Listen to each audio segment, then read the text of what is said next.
Около 10:30 часа днес туристическо корабче Елинден с 50 българи е потънало в Охридското езеро. Има много загинали.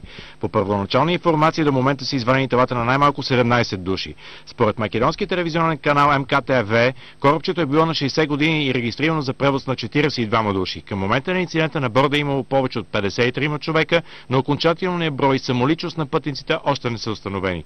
От Министерството на външните работи потвърдиха за трагедията, но не дадоха конкретна информация, тъй като в момента събират данни. На място е изпратен и първи секретар на българското посолство в Македония Ангел Ангелов. Трагедията в Охридското езеро се е случила само за няколко минути според очевидци. Корабчето се е разцепило и потънало на около 200 метра от къмпинг Елешец.